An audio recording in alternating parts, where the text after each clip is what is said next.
ओम अज्ञानतिमिरन्धस्य ज्ञानाञ्जनशलाकाय चक्षुरुन्मिलितं येन तस्मै श्रीगुरुवे नमः। श्रीचैतन्यमनोभीष्टं स्थापितं येन भूतले स्वयं रूपः कदा मह्यं ददाति स्वपदान्तिकं। वन्देऽहं श्रीगुरुं श्रीपदकमलं श्रीगुरुं वैष्णवमांश श्रीपं सगुरुजातं शग्नरघुनाथाविधां सजीवं साद्वैतं साधुनां सहितां कृष्णचैतन्यदेवं श्रीराधाकृष्णापदां सहितं श्रीविशाखान्वितांश। हे कृष्ण करुणा सिंधु दीनबंधु जगतपते गोपेश गोपिका कांतो राधा कांता नमस्तुते तप्त कंचना गौरांगी राधे वृंदावनेश्वरी विश्वभानुसुते देवी प्रणमामि हरिप्रिय नमो ओम विष्णुपदाय कृष्ण प्रस्थाय भूतले श्रीमते भक्ति वेदांत स्वामी इति नामिने नामस्ते सारस्वती देवी गौरवाणी प्रचारिणे निर्विशेष शून्यवादी पश्चात देशतारिणे वंशकल्पातरुभ्यश्च कृपा सिन्धुभ्यैवश पतितानां पावनेभ्यो वैष्णवेभ्यो नमो नमः। जय श्री कृष्ण चैतन्य प्रभु नित्यानंद श्री अद्वैत गदाधर शिवाचार्य गौर भक्तवृंद। हरे कृष्ण कृष्ण कृष्ण हरे हरे हरे राम राम राम हरे हरे। हरे कृष्ण कृष्ण कृष्ण हरे हरे हरे राम राम हरे हरे। हरे Krishna Krishna Krishna Hare Hare Hare Ram Ram.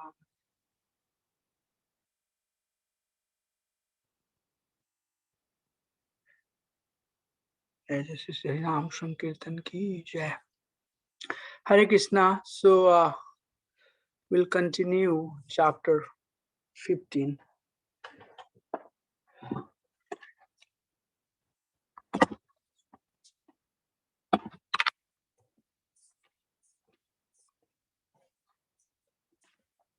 So we have been discussing a very powerful topic. In fact, each and every word of Bhagavad Gita is very powerful.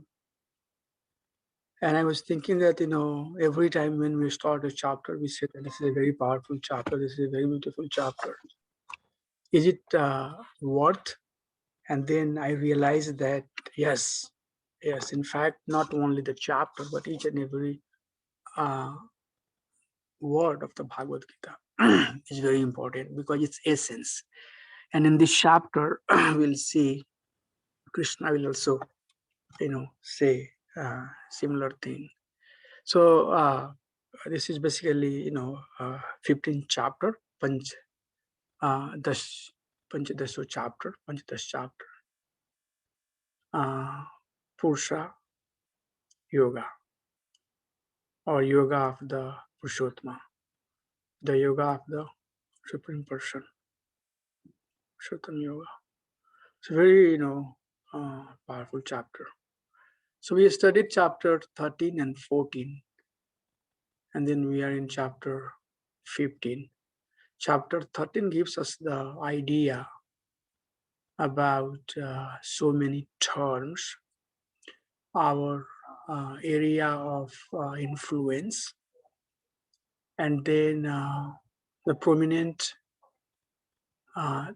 learning that came out of chapter 13 is that the nature and Purusha, they are eternal, and they have been in association for a long time. Purusha here especially means soul. Purusha also refers to Supreme Personality of Godhead, Paramatma. So that relationship has been so long and so old that Jiva has developed some conditioning. And then we studied that what are those different types of conditioning and the mode of ignorance, passion, and goodness, and how they act. What are the prominent behavior, and then what are their destination? And then Krishna is advising Arjun that gunatito bhava, try to come out of these gunas. And in this chapter, excellent, subject being discussed here. And the guidance here is that how one can basically now, knowing the field of activity, knowing the conditioning, how one can start detaching oneself and then start transcending, and what is the goal of that transcendence, where exactly one has to go. So this chapter is giving us that type of information. So first two verses are talking about this material world as a banyan tree perverted upside down, and then many analogies are given that what this branch refers to, what the leaves are referring to, and then Krishna is recommending that one should try to transcend this with this knowledge. This knowledge should be used as X with firm determination. One should cut this bonding, this attachment with the material world, and one should transmigrate. One should transcend, not transmigrate. One should transcend, and then after that, there is discussion about how living beings are due to their conditioning, subtle senses being prominent, who are carrying the desire of the living being birth after birth. They have been coming and they have been going. But all the knowledge that has been spoken, Krishna is saying that the person who are who are foolish, the person who are not inquisitive, who are not try to learn or understand this knowledge through the process of bhakti, it's very difficult for them to understand. And if they do not understand this knowledge, then that person basically keep on coming and going, keep on coming and going, and he doesn't transcend. But on the other hand, a person who has this gyan chakshu, the gyan chakshusha pashyati, the person who is seeing this thing with their gyan chakshu, all of the subject that we have been spoken here, then for that person, it will be easy to transcend.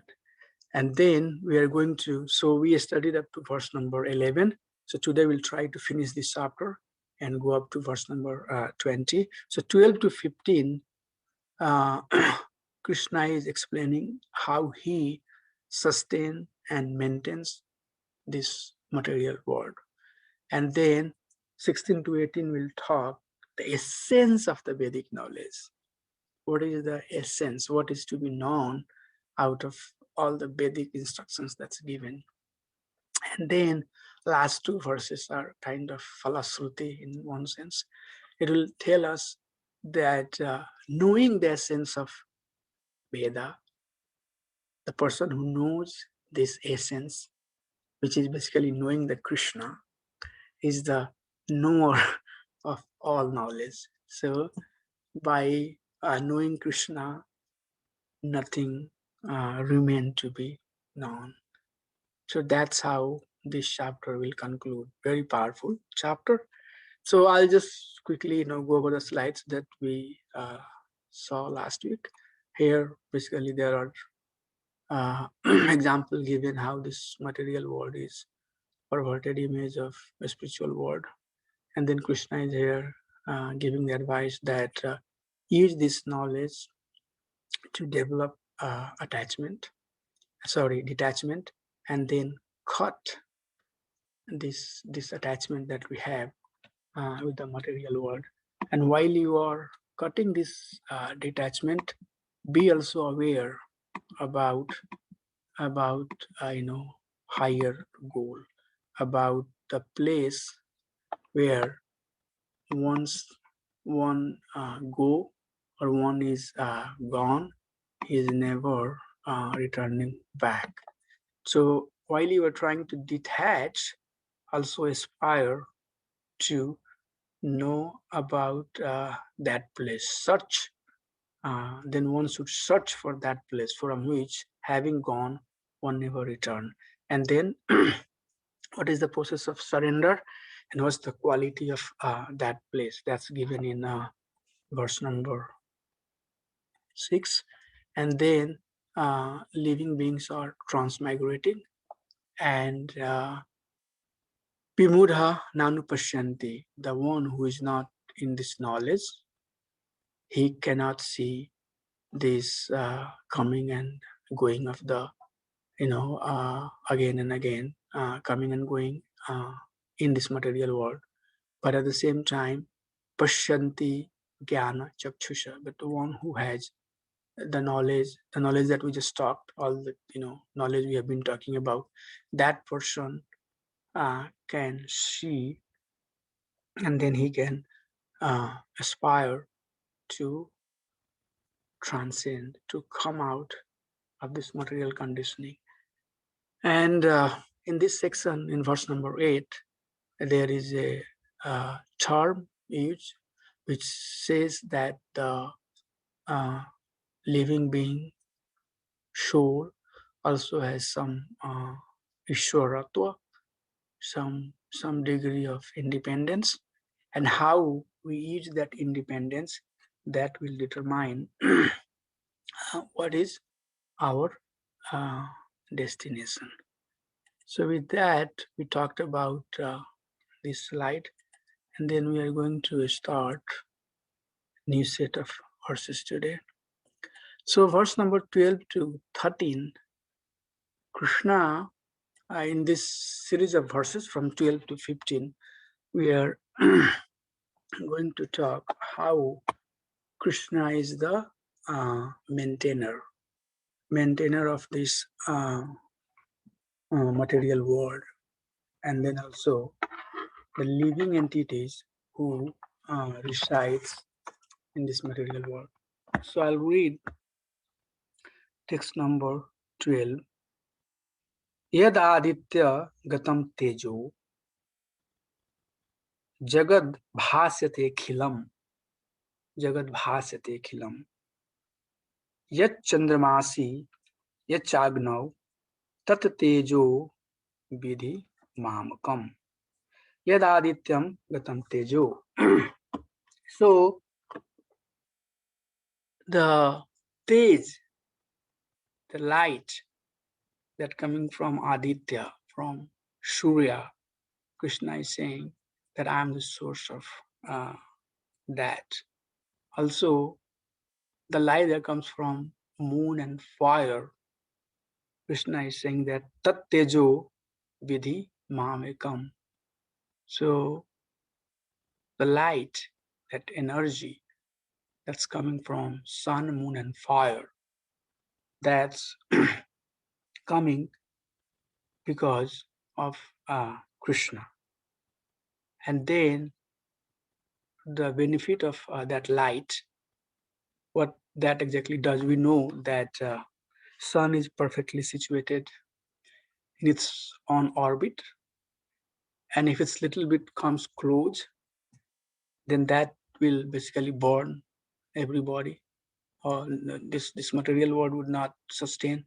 If it goes a little bit away from its orbit, then it will become so cold that everything will freeze. So it has its own orbit, and it's supporting and helping this material manifestation just because of Krishna. So Prabhupada is writing in the purport that if one can understand that the light and the splendor of the sun, moon, and fire are emanating from the Supreme Personality of Godhead Krishna, then once Krishna consciousness will begin. So knowing that Krishna is the sustainer and maintainer of this material world, once Krishna consciousness will begin. That's what basically is mentioned here in this purport. Moving to verse number 13. Gam vishya cha bhutani dharaya aham ojasa pushani nutrition cha aushadhi Sarva Shomo Bhutva Prasatmakaha.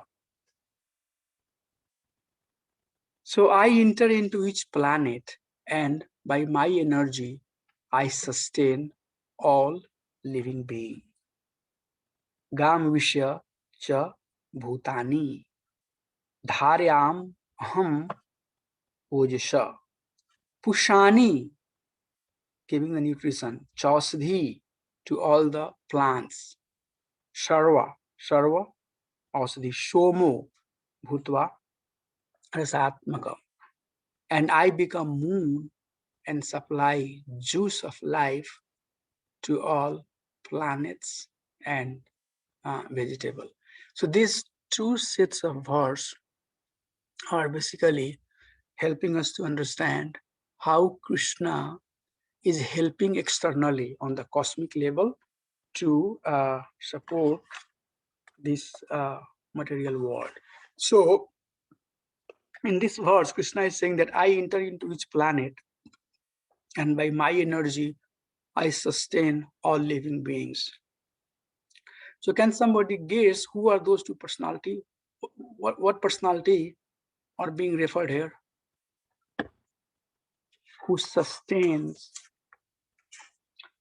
Krishna is saying that I enter into each planet, and by my energy, I sustain all living beings. So who are those two personality? Who are those personality? A specific name? Garbhodakasaya Vishnu. Yeah, Garbhodakasaya Vishnu and Vishnu. Kshirodakasaya. And Kshirodakasaya Vishnu. So Prabhupada in the purport writing that Paramatma enters into the planet, the universe, the living entity, and even into the atom. So there are Paramatma for this universe, and that personality is Garbhodakasaya Vishnu, and then there is Paramatma for each living entity and for each atom, and that person is Kshirodakasaya Vishnu. Perfect. So that's how Krishna is supporting this material world, sustaining and supporting. Alaksham Surabhutana Antar Baharavastita. So we just saw how Krishna is Baharavastitam, how he is situated outside. Now let's see how he is situated inside. Antar Baharavastitam. So verse number 14 is talking about how Krishna supports us from inside. Aham Vaiswanaro Bhutva Prani Nam Dehamasritaha Pranapana Samayuktaha Pachamayanam Chaturvidham. So Vaishwanaro, type of fire that we have in our body, and that fire also have to be perfect. If the fire increase, then we'll start getting all types of disease. And in COVID time, nobody wants fire. So, but also there is some amount of fire is needed, because if we do not have that fire, then we cannot digest the food. So Krishna is saying that I am the fire of digestion. So the food that we digest, that is being digested because of the presence of Krishna as fire. Prani Nam Dehamasrita, in the bodies of all living entities. Pranapana Samyuktaha, these two types of air, prana and apana. I join with the air of life, outgoing and incoming. And then Pachami Anam Chaturvidam, to digest the 4 kinds of food stuff. So by the fire, we are able to digest the food that we eat. So here he says that there are 4 types of food, and one is called bhakshya, which are being chewed. And second one is bhojya, that can be sipped, and then lehya, which is being licked, and then koshya, which is being sucked. So in Veda,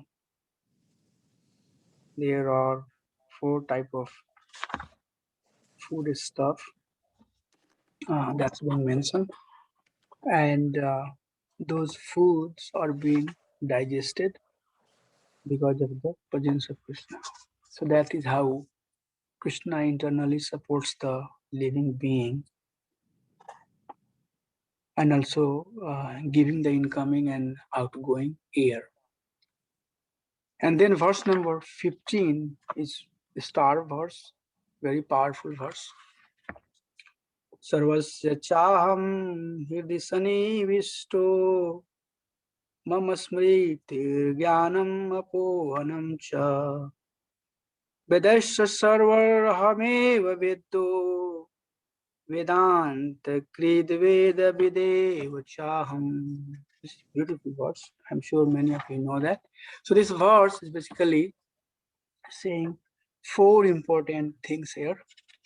So I thought it's better to number them so that you'll remember what are the 4 things we are getting out of this verse. So Sarvasya Chaham Hirdi Sannivisho. I am seated in everyone's heart. Okay, so Krishna is seated in everyone's hearts, as Paramatma, in everyone's hearts as Paramatma. Mata hasmriti jnanam apohanam cha. From me comes remembrance, knowledge, and forgetfulness. And then Vedasya sarvar aham eva Veda. By all the Veda, I am to be known. And then the last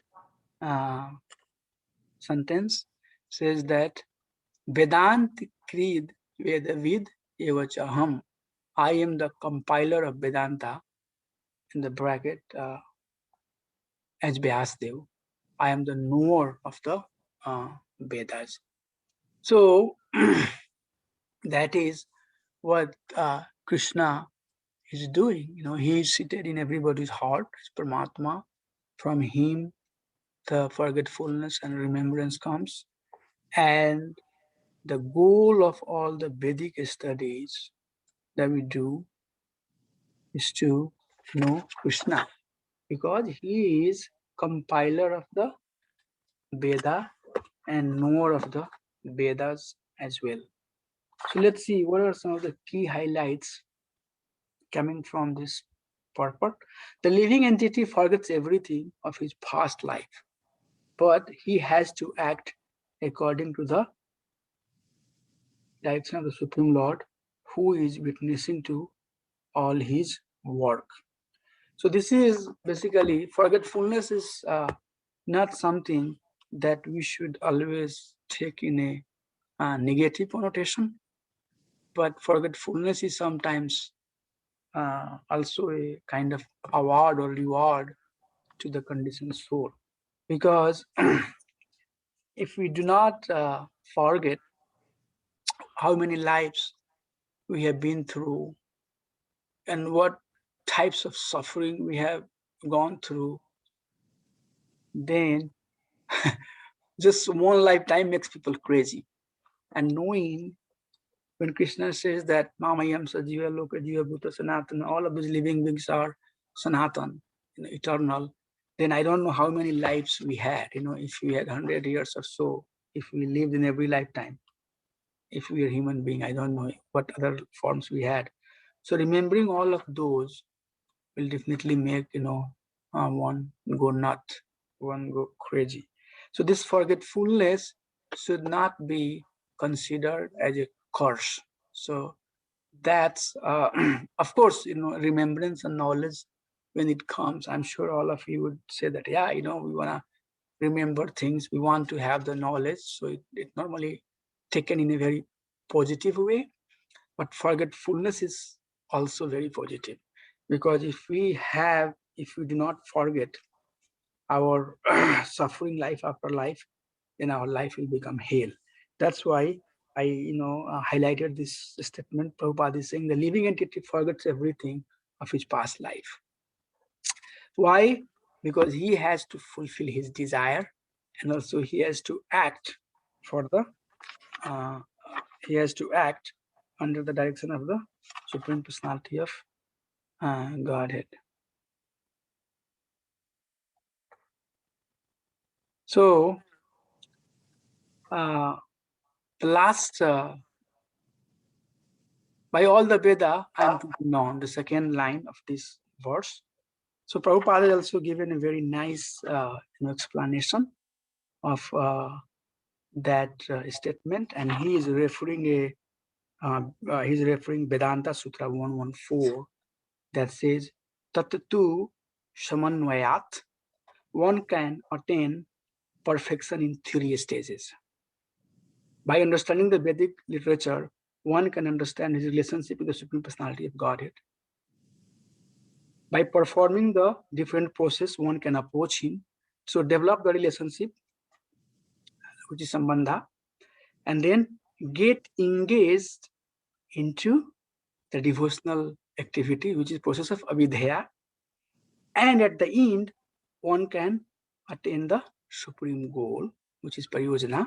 So these 3 things basically one can do by having the knowledge of Veda. Tatatu Samanvayat. These 3 things can be attained if one has the knowledge of Veda, because Veda will help one to understand who we are and how we are associated with Supreme Personality of Godhead. In fact, all the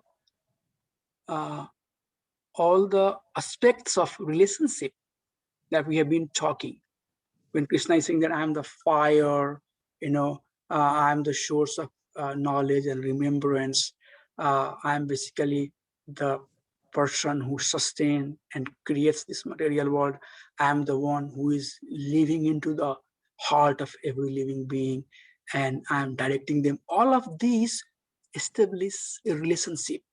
This knowledge, the subject that we have been studying, this is basically helping us to understand that even one denies existence of Krishna, Krishna is there. So instead of trying to live in forgetfulness, why not to live a life in remembrance of Krishna? So this Sambandha, knowing what is the Jnana, what is the Gyam, what is the Prakriti, who is the Purusha, all of these elements that we have been studying are establishing our relationship. When Krishna says, Mami Ansa Jiva Loka Jiva Bhuta Sanatana, it's a relationship. It's a relationship. But this soul will know only when they will hear the instructions of the Supreme Personality of Godhead. So this is Vedic knowledge. Vedic knowledge is basically, giving us guidance and giving us the, information about how we are related to the Supreme Personality of Godhead. And that's what Prabhupada is writing here, that this Vedic knowledge will do 3 things to human being. It will give them the information about their Sambandha, and also it will give the process, okay? And that process is basically Navadha Bhakti in very refined way, Bhadi Bhakti. So where we are, the process that we are, following, or the process that we have adopted to revive our lost, relationship with the Supreme Personality of Godhead, is coming also through Vedic teaching. And then finally it says that one will slowly and slowly realize their goal. The last line of this purport is that in this verse, the purpose of the Vedas, the understanding of the Vedas, and the goal of the Vedas are clearly defined. So this is the last sentence of this verse. So I wanted to little bit go through the verse and purport and see what are the key highlights that is given here. This is a very rich purport. I see so many beautiful points being made here. So I request all of you to read the purports very carefully. I'll just move to the next one. So here is another beautiful discussion now that's going to happen. Verse number 16. Dvavimo purusho loke charas akshara evacha chara sarvani bhutani kutastho chara uchyate. So dva vimo, there are two classes of being. Who are those? Chara and akshara. Charas are the one who are fallible, and aksharas are the one who are infallible, who does not deviate from the teaching of Lord. And these charas are the fallible soul who always deviates, who always does wrong thing. Chara sarvani bhutani, but in this material world, every living entity is fallible. But in the spiritual world, every living entity is infallible. So here very nicely we get beautiful knowledge here that there are two types of living being. One living being that has a fallible nature, and there is second one who are infallible. And fallible ones always does things which is not aligned with the instruction of the Supreme Personality of Godhead. And most of the living beings who are in this material world, they are fallible. We all have some or other disobeyed the instructions of the Supreme Personality of Godhead. We wanted to have our own world, our own, abode, where coronavirus will come. It's very bad in India now. Very, very bad, extremely bad. People are dying like anything. So please call your parents and relatives and pray for them, pray for all living beings. Chant, as much as you can. We all have, made this choice and we are entrapped here. We have to see the consequence. So that's what is being spoken here. But there is second type of living being who are basically, and that is also mentioned in Chaitanya Charitamrita. So I have one slide to quickly go over that and see their character, who are living in the spiritual world. So at least we should remember who are these two type of living being, and I'm just going to read a little bit more about who they are.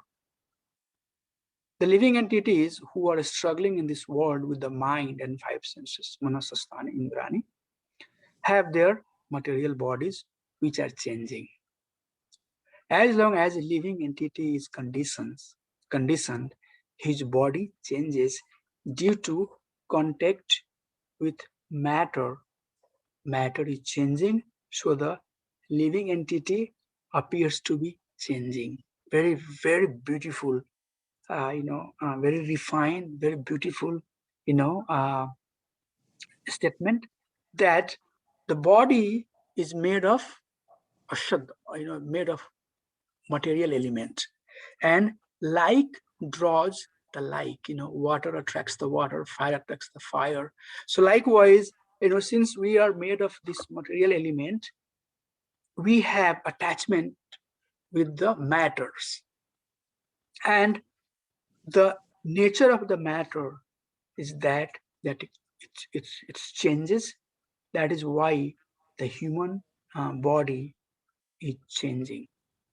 due to being in contact with matter. But in the spiritual world, the body is not made of matter. Satchidanand. There is not Chitjalapa Gavan Samira Panchtattva Nirmit Adham Sarira. Very simple. Tulsidas said. So we are not, the spiritual body is not made of Chitjalapa Gavan Samira. Earth, water, fire, air, ether. That's not the element. The element is Satchit Ananda. So in the material world, the living entity, but in the spiritual world, the body is not made of matter. Therefore, there is no change. In the material body, in the material world, the living entities undergoes 6 changes: birth, growth, duration, reproduction, and then dwindling and vanishing. These are the changes of the material world. But in the spiritual world, the body does not change. There is no old age, there is no birth, there is no death. So for the fallible type of living being, they are going through these 6 changes.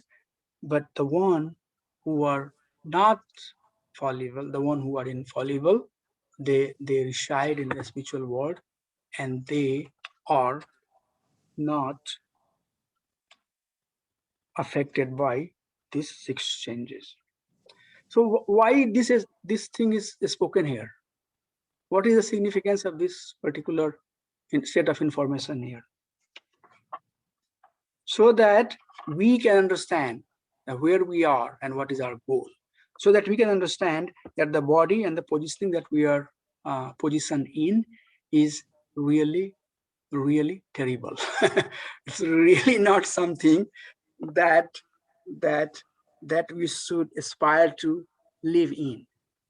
That's why Veda, Krishna says that this knowledge is powerful, because this will give you information that there is something superior than your present situation. That is why you should aspire to obtain the higher position. You should try to aspire for the higher status. And then verse number 17 says that Krishna is the super soul, and although he comes as Garbhodakshai Vishnu and Shodakshai Vishnu, many of you told, as super soul, but he is not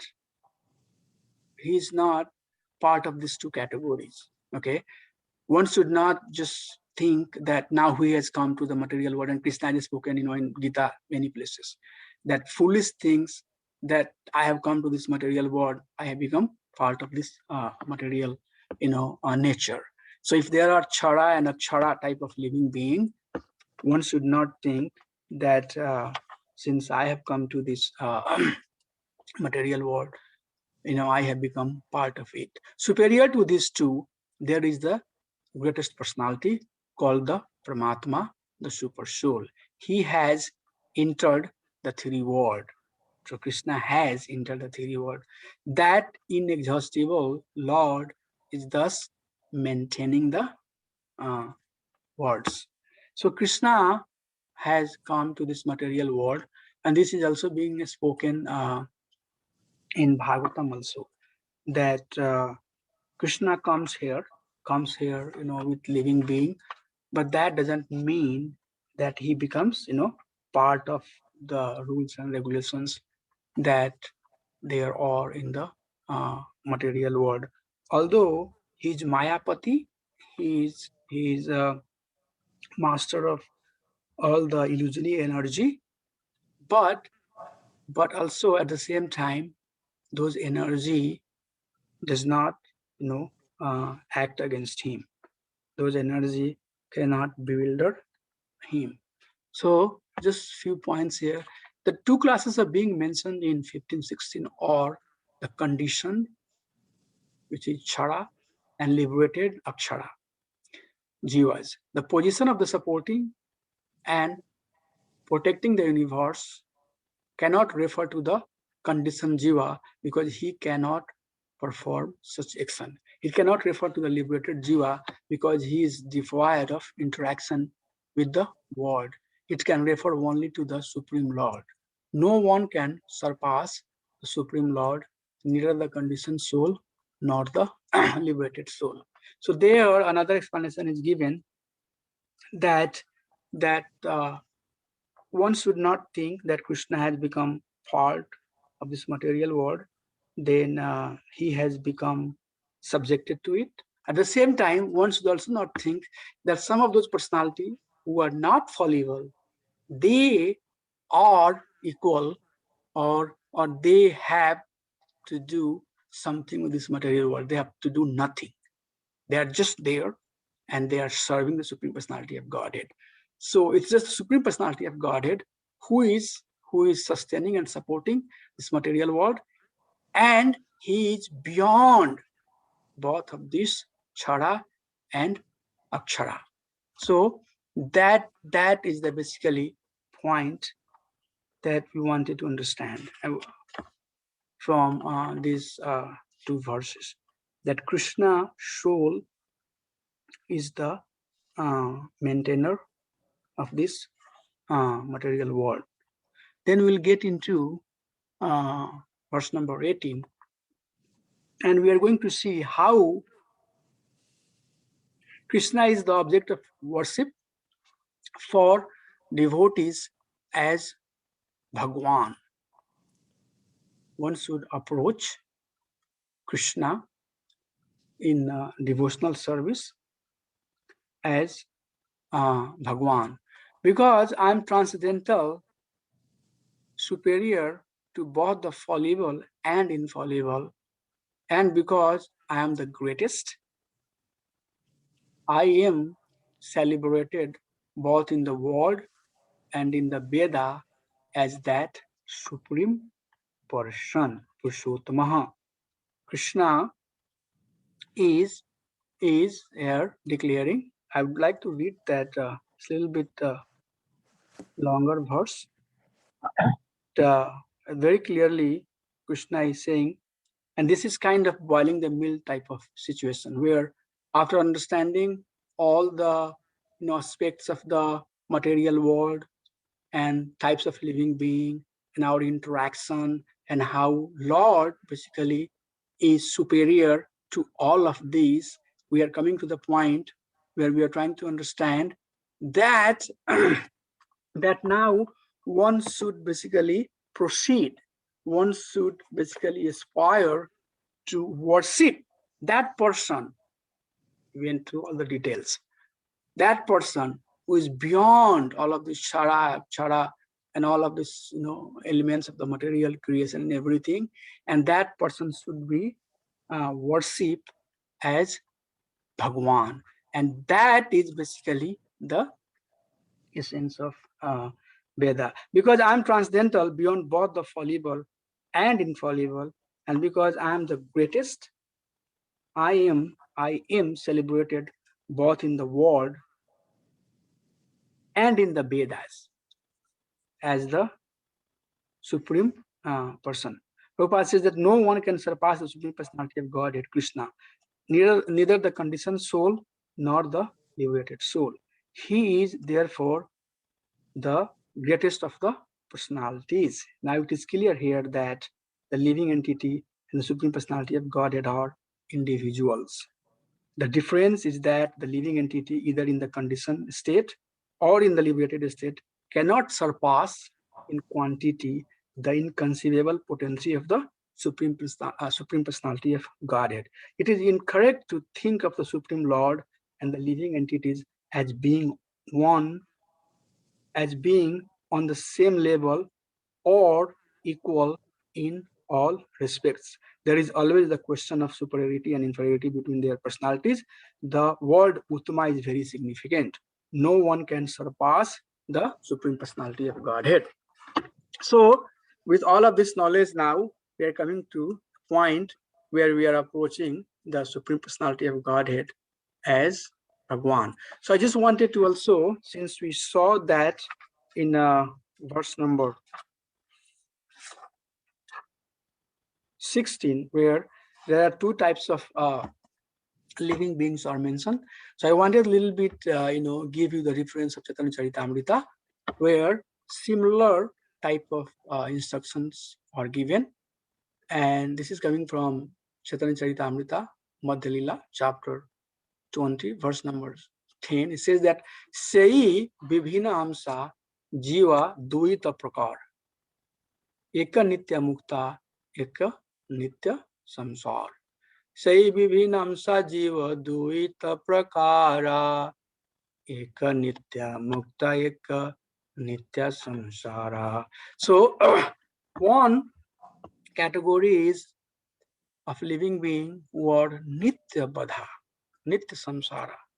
And there is second category, which is Nitya Mukta. Now see, what is the technical definition of the Nitya Samsara or Nitya Badha? Nitya Badha, Krishna Haite, Nitya Bahirmukha, Nitya Samsara Bhunge, Narakadi Dukha.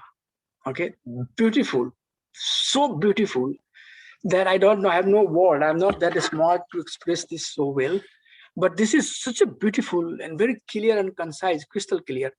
Nitya Badha Krishna Haite, Nitya Bahir Mukha, Nitya Samsara Bhunge, Narakadi Dukha. So this Nitya Badha has these three things. And if you can remember those, that will be really good. These three things, what the first one is that Nitya Bahir Mukha. Okay.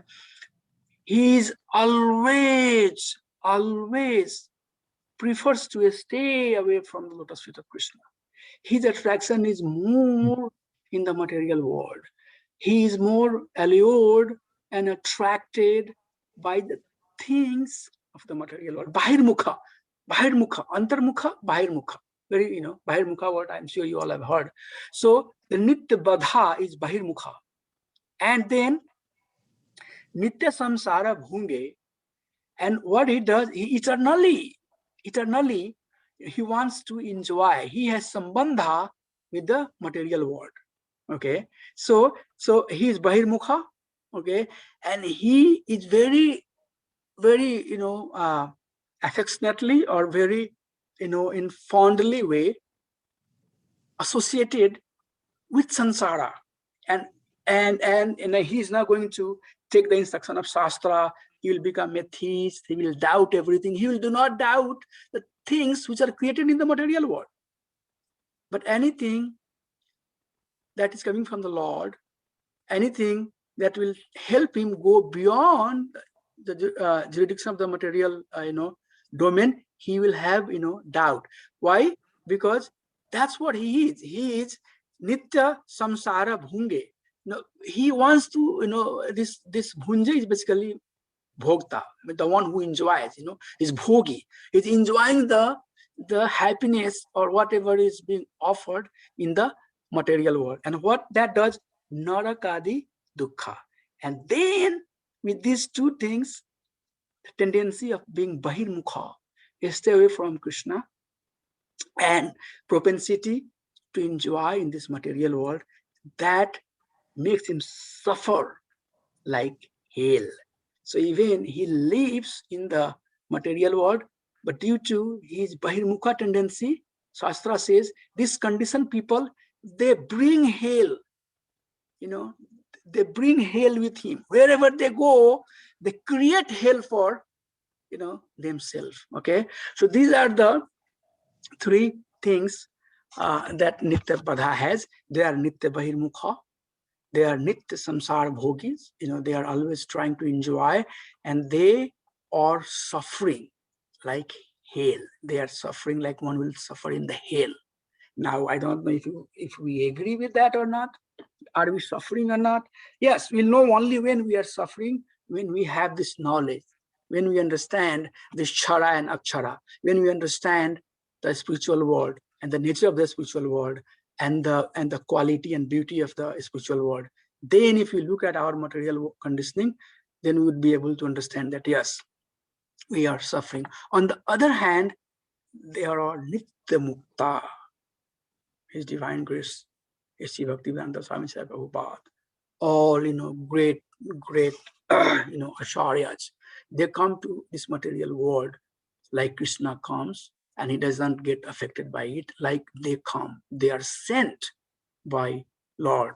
They come here, they do their job, nothing, not even a tinge of dirt can stain their clothing. They come clean, they go clean, nothing to do. They just do their duty, go back.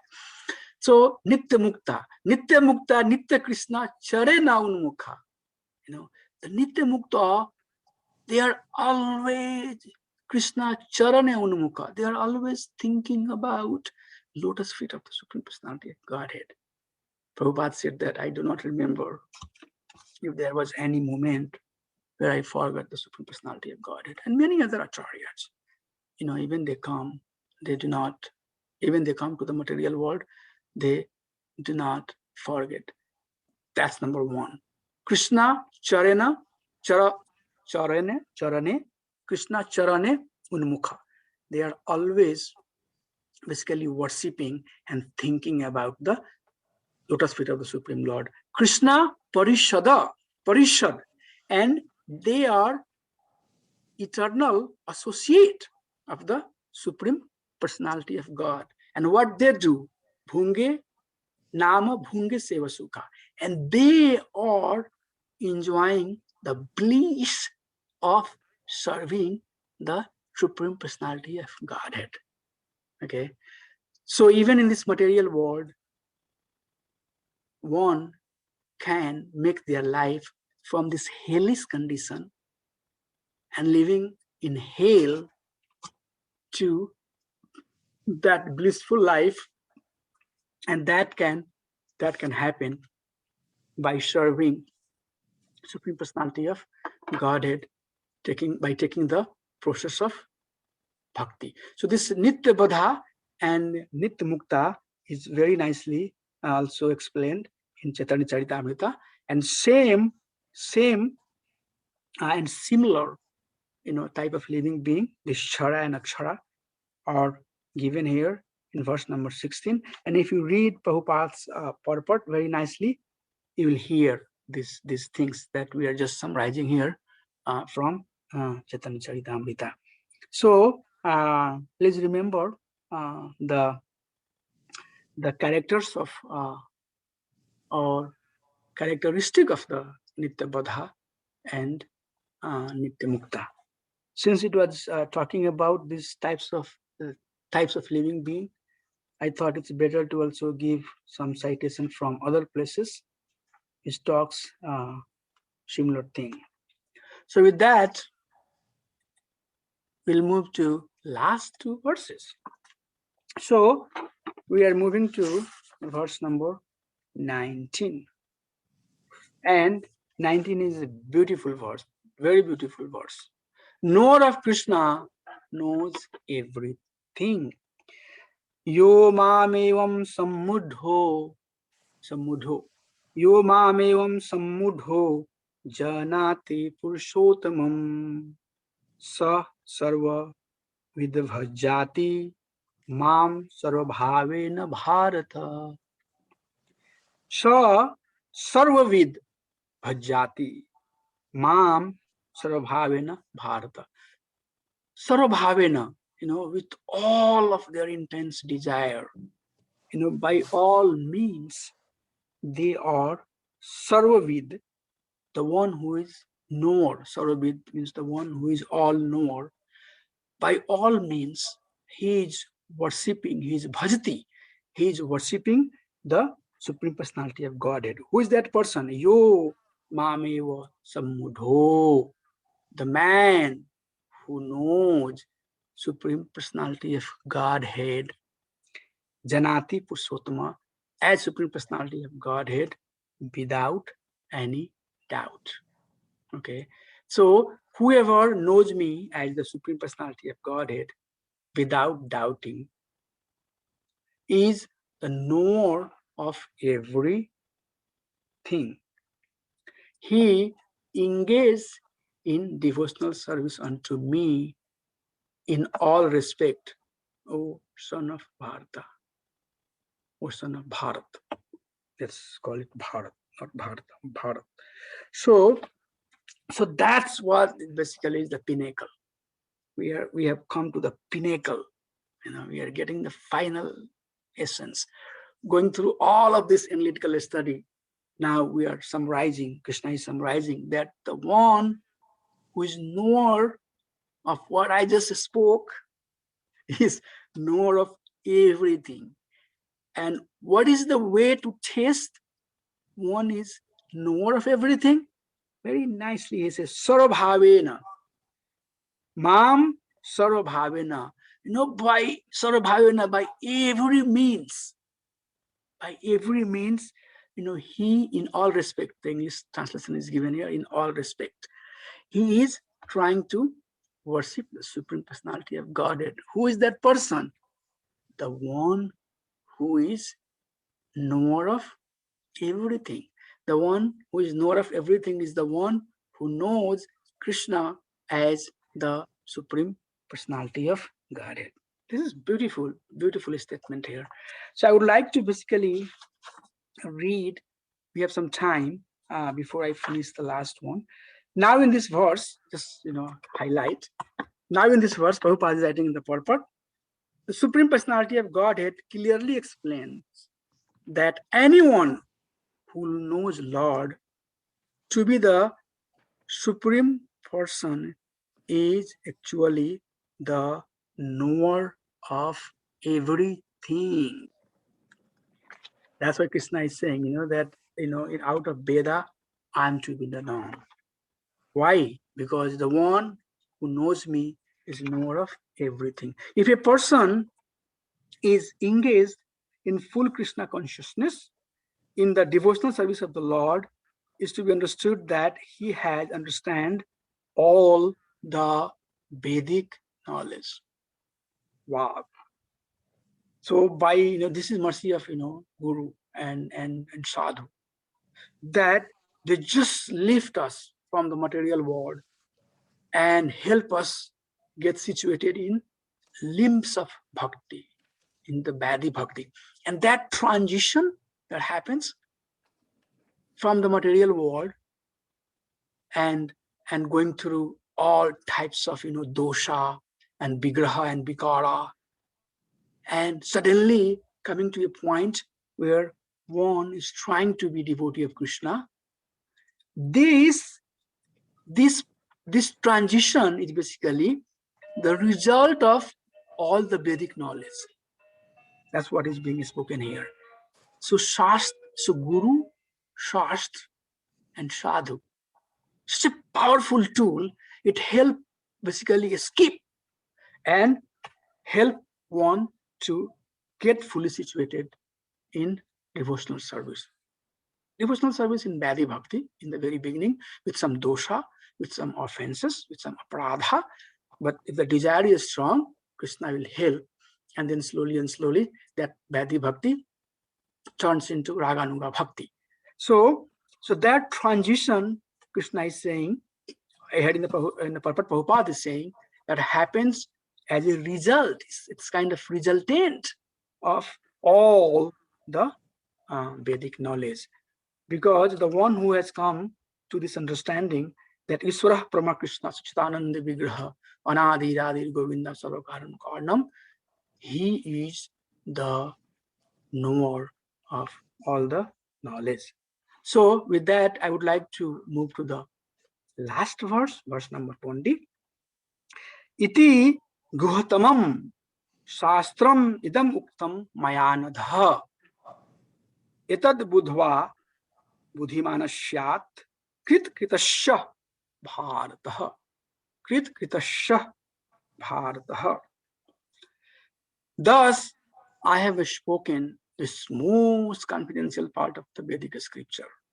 Whoever understands this will have knowledge and realization and perfection in all his endeavor. So this is the Falashruti.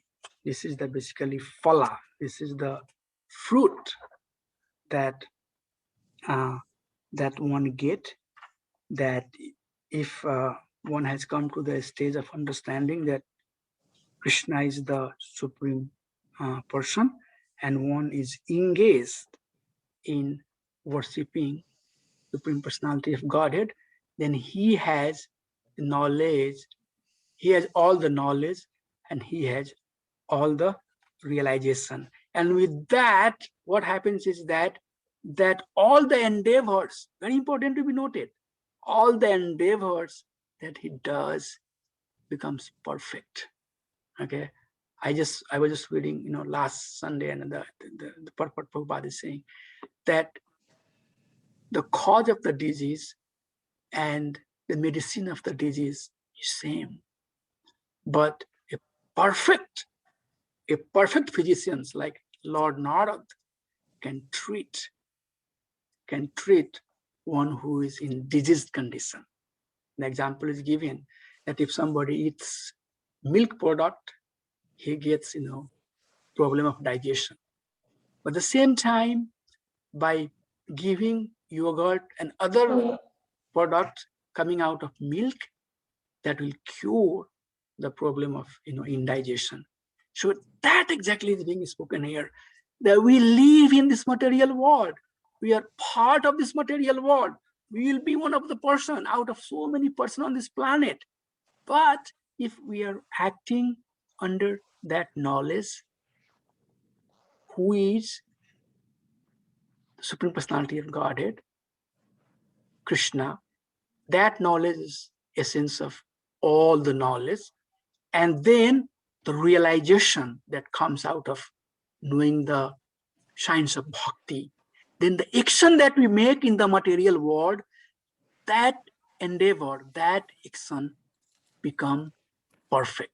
That action becomes perfect action, because now the activity that we are doing, the goal of that endeavor, the endeavor that we are making in the material world, the goal of that endeavor is not personal sense gratification.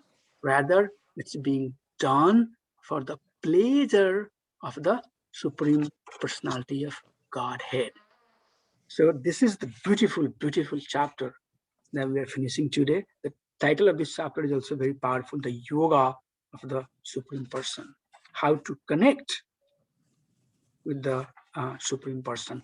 So just to summarize this chapter, we learn from this chapter that the person who is different from the conditioned and liberated soul, and who supports and is superior to both, is the Supreme Lord, Bhagavan Sri Krishna. And knowing Sri Krishna means we are knower of all the knowledge. And if we act in that knowledge with that realization, then each and every endeavor that we'll make in the material world will be perfected. Utility is the principle. How we are utilizing things, that matters. And with that, I hope that we all will try to become pure devotee of the Supreme Personality of Godhead, and will aspire to climb, go up, go up, go up, go up. But please remember, without tapasya, without austerity, it's very difficult. We have to get up in the morning, chant our round, find a means to read Prabhupada's writing, find time to associate with devotee, and be servant of the servant of the servant.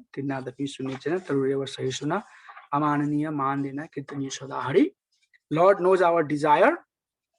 He is residing in our heart, and He will guide us. He will give us the strength to fight against the will of Maya, will of Maya.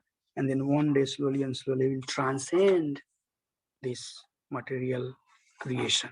And that is the essence of subject that we have been learning and going through. Thank you so much. I ran 4 minutes late. I would like to